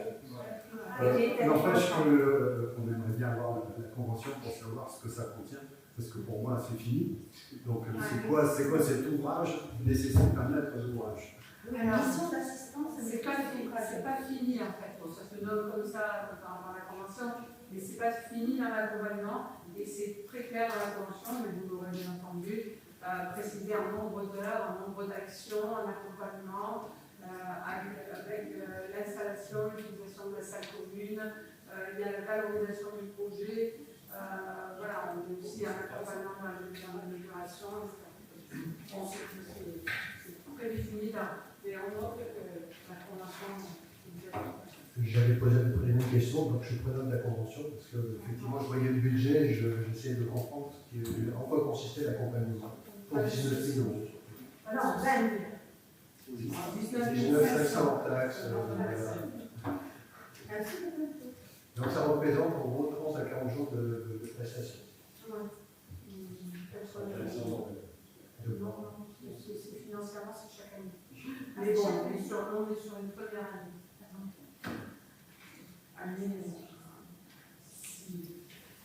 D'autres questions? Oui, M. Sambin et M. Parot. La décision 133 et la décision 140, elles comportent les deux états d'un prêt de logement à titre gracieux. Alors l'un c'est un logement d'urgence et l'autre c'est un logement d'urgence. Pour revenir à la discussion antérieure, je voulais savoir si ça faisait partie du patrimoine CDL à Ouest-Provence ou pas. Et comment ça se fait, si ce n'est pas le cas, qu'on garde encore en direct des logements? Alors, c'est pas un logement à la Seine, c'est rue Poriol. Hein, donc, oui, il y en a un rue Poriol, c'est le 34 qui fait sortir de la Seine. Là, c'est le 37. Non, il n'y a aucun qui doit faire partie de la Seine, parce que si on prend une décision de mise à disposition gracieuse, c'est communal. Oui. Donc, rue Poriol, c'est l'appartement au-dessus du petit casino. Donc, on l'a considéré comme un logement d'urgence. On est en train de travailler, bien entendu, pour un logement pérenne autre que celui-là. Mais en attendant, comme on a pu le faire sur le LIP et le petit groupe d'entraide, on n'a pas laissé ce logement vacant, on a hébergé une famille en difficulté. Donc c'est pour ça. C'est comme un logement d'urgence pour le moment. Qu'est-ce qui fait qu'on décide soit d'utiliser la Seine pour acheter un bien, soit d'acheter un direct? La question que je me pose depuis tout à l'heure, qui règle beaucoup de conflits, c'est pourquoi on ne cède pas le petit casino et la salle de sport à Ouest-Provence et on leur dit faites une maison de santé et autant d'appartements que vous voulez dessus. Mais non, parce que on l'a dit, la Seine, c'est les logements sociaux, c'est 60 ans historiques. Mais non, parce qu'en fait là, on a fait, nous, l'achat du casino et de la salle de sport, bien entendu, sur saisir des opportunités pour des projets, mais jamais la Seine n'est rentrée là-dedans. D'ailleurs, on utilise plutôt, on va dire, l'établissement public foncier dans nos achats. C'est ce qu'on a fait sur l'ancienne cave agricole et sur le service technique, pour éviter que la commune fasse ses achats en propre. Donc l'établissement public foncier, qui est un organisme d'État, qui est là pour soutenir les communes dans ces achats-là. Mais là, on ne l'a pas fait par le PF, on aurait pu le faire en convention multisite, on l'a fait sur d'autres moments, parce qu'on savait aussi qu'on pouvait aller sur ce foncier-là dans des aides d'acquisition au niveau du département. Voilà, donc on n'avait pas intérêt à s'en démunir pour mener après des projets complets, parce qu'on voit bien que tout ce qu'on a acheté avec le PF Dakar, c'est à destination de logements sociaux, et ça prend aussi un certain temps. On a quand même acheté la cave agricole depuis le mandat précédent. Et là, ça y est, les travaux se terminent. Donc, ça met aussi un certain temps dans ce travail de délégation. Oui, mais non, la question que je me posais, c'est qu'est-ce qui fait, quand on appartient à la majorité, qu'on décide soit d'utiliser la Seine pour acheter des commerces vides, et soit décider d'acheter des commerces à réhabiliter comme le casino. Pourquoi le magasin de chaussures il appartient à la Seine et le petit casino appartient à la mairie? Comment se fabrique la décision? Mais ça, c'est précédemment. Parce qu'en fait, nous, avec la Seine, on n'a rien acheté. Donc en fait, c'était un outil utilisé par nos prédécesseurs sur des achats ou deux opportunités, comme nous on a les opportunités. Nous, on a fait soit par la commune, soit par le PFAK. En tout cas, la Seine n'a pas été là un outil qu'on a utilisé depuis pour acheter, parce qu'on sait aussi que de toute façon, après, c'est obligatoirement des projets de logements sociaux ou de commerce, c'est leur intitulé. Si la scène avait dit en bas, la commune aurait pu partir. Oui, mais pas au coût du marché. Pas au coût si, c'est aussi peut-être pour ça qu'il fallait là-dessus. Monsieur Faro. Oui, donc je vais prendre le relais d'Emmanuel sur les mêmes délibérations, les mêmes décisions, pardon. Alors j'ai bien noté que vous aimiez le travail de l'ombre, le travail. C'est bon, c'est fini. C'est petit. On a d'autres comme ça. Peut-être qu'on change de disque. C'est ça, vous gêne, monsieur le premier adjoint? Oui, mais c'est bon. Tu vas tout chercher. Qu'est-ce que ça veut dire, monsieur le premier adjoint? Si tu veux qu'on discute, qu'est-ce que ça veut dire? Rien, on va discuter. De ton concurrent. Donc j'aimerais savoir, parce que nous avons constaté que c'était des logements qui étaient particulièrement utilisés, donc il y a une forte demande, je pense. C'est des logements d'urgence, voilà. Non. Bon. Donc nous souhaiterions savoir s'il a été établi un protocole pour le donner. S'il existe, est-ce qu'il peut nous en être fait communication, s'il vous plaît? Bien entendu. Alors, on abordera ça les cas particuliers à ce conseil municipal, on se passera dans la généralité, mais clairement, les logements d'urgence, le premier logement d'urgence défini est au-dessus de la niveau du pays, et clairement, il y a bien entendu des critères, et les élus au social, Zolika et Virginie, sont là pour en effet savoir quand est-ce qu'un logement d'urgence est attribué. Alors, je vais vous dire, soit sur demande de la gendarmerie, sur des cas de violence intrafamiliale et d'urgence, etc., soit sur des sinistres, on a eu beaucoup d'incendies électriques, de flux électriques, où on a dû loger ces personnes-là, sur le logement de suivi de la maison de pays. On a deux autres logements qui sont au-dessus de l'espace jeune et au-dessus donc de l'ancien petit casino, qui sont en fait des logements d'urgence temporaires, qui sont aussi sur des difficultés particulières. Et là, on est en relation avec de petits groupes d'entraide, sur lesquels certaines situations nous sont apportées. Elles sont analysées par les élus au social et qui servent d'hébergement, on va dire, temporaire, le temps qu'on trouve une solution sur le logement social. Et c'est parce que le logement social n'a pas encore été trouvé sur ces solutions qu'on renouvelle le baux mais c'est pour les mêmes. Donc ce ne sont pas les mêmes, c'est pour les mêmes personnes. Et c'est clair que c'est positif. Je voudrais avoir une réponse sur ma question. En fait. Est-ce qu'il existe un protocole établi pour l'attribution? Et est-ce qu'il peut nous être transmis? Oui ou non?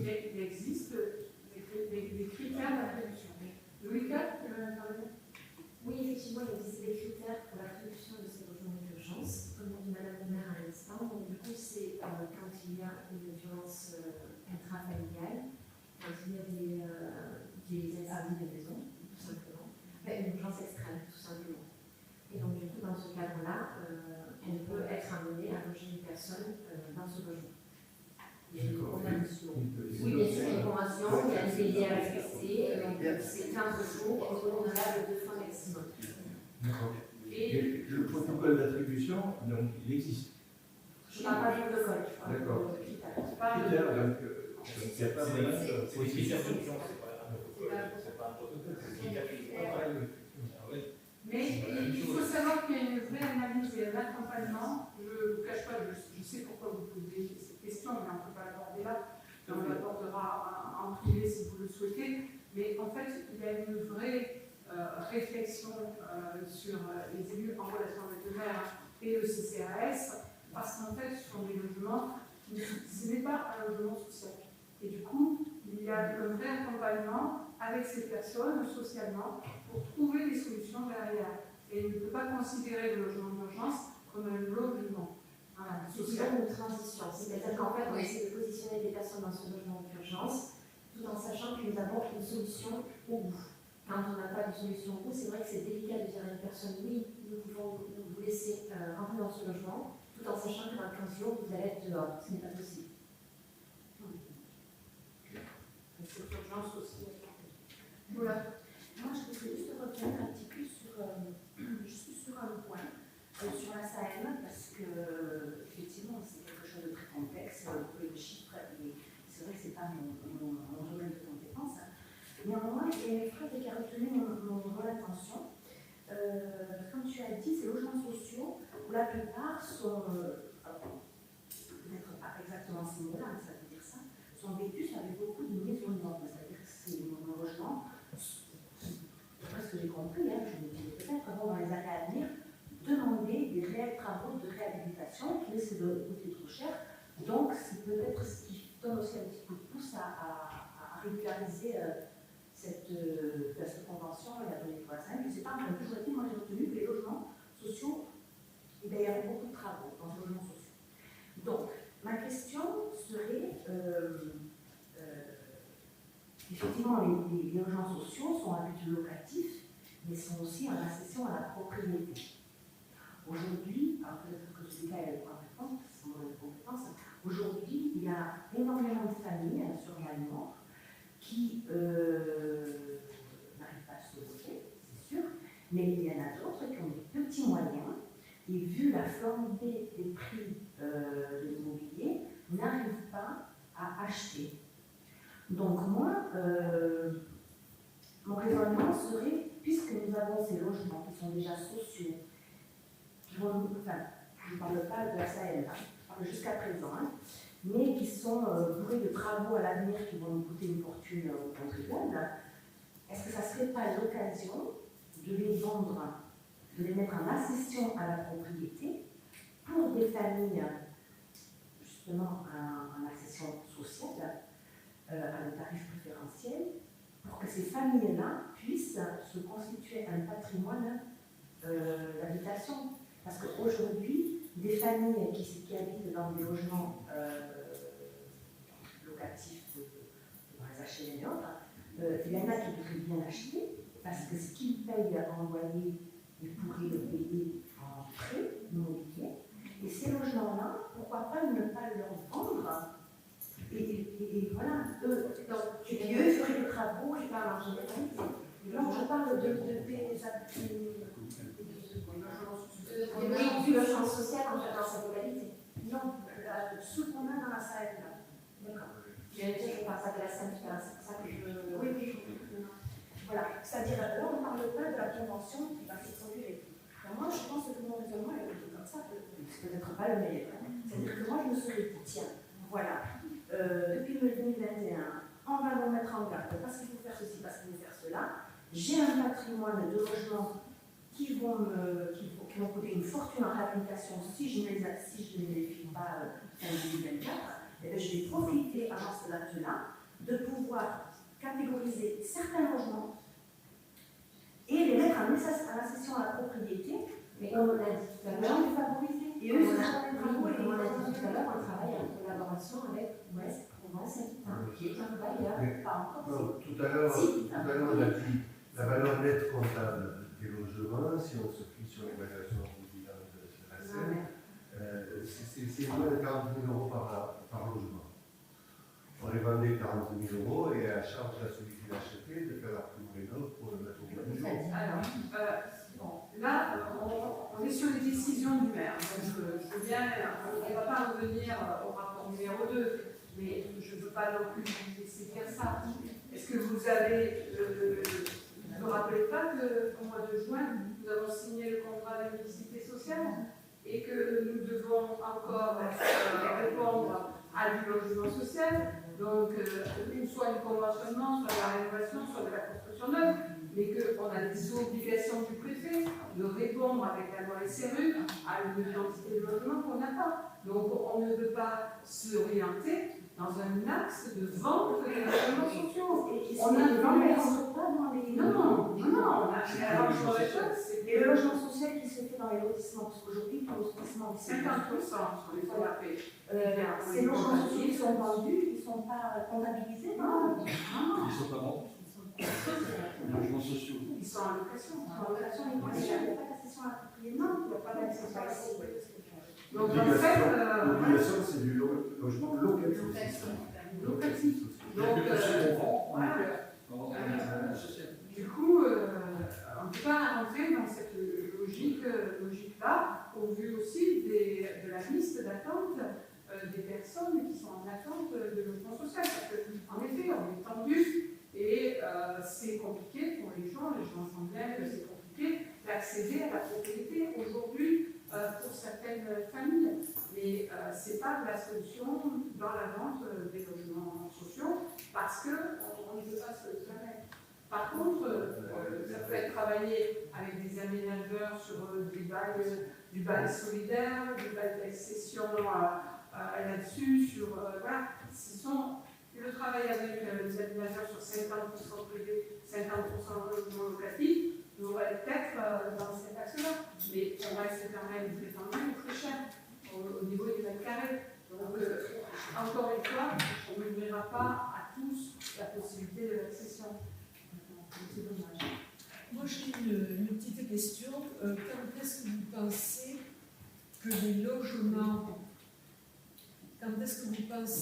logements Ludo vont être opérationnels? À partir de quand? Alors, on a eu la réponse puisqu'on a rencontré dernièrement le bailleur là-dessus.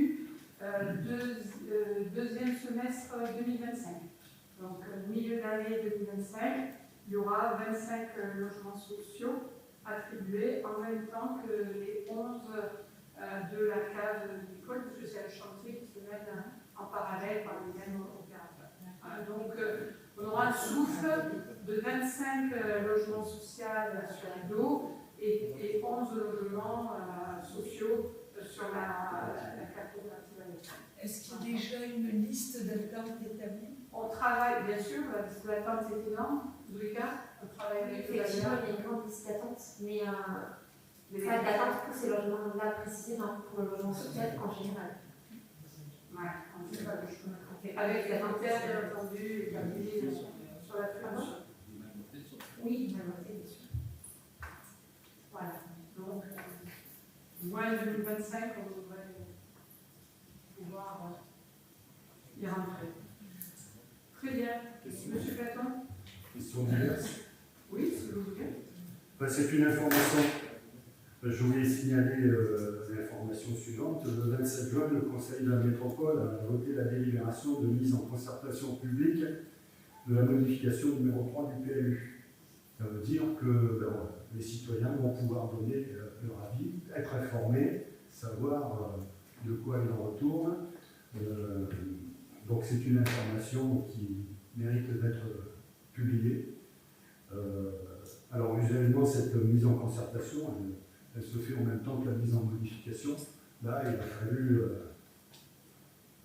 il a fallu insister un peu. Voilà, donc elle doit avoir lieu pendant toute l'élaboration de la modification, qui est déjà commencée. Le dossier doit être mis à la disposition du public et complété au fur et à mesure de l'avancement du projet. Et le public doit pouvoir faire ses remarques tout au long de la concertation. Voilà, c'est une information. C'est une information, mais une information qui sera bien entendu affichée et communiquée sans problème. Oui, quand même une remarque sur cette délibération de la métropole. Donc, je l'avais déjà dit, les délibérations de la métropole qui concernent une seule commune doivent être au préalable votées en conseil municipal. Donc là, c'est le cas. Ça, c'est l'article L 5211-57 du Code général des collectivités territoriales. Bon, je sais que ce n'est pas appliqué dans notre métropole, mais ça serait bien que ça le soit. Non. Sur la mise. Non, oui, mais sur la mise en. Sur la mise en concertation, non. Un dernier mot de François. Je tenais à préciser que la journée du patrimoine va correspondre avec la journée de la laïcité. Et à cette occasion, il y aura des conférences et une dérégulation qui concerne aussi la laïcité dans les villages. Et très bien. Bon, mais je clôt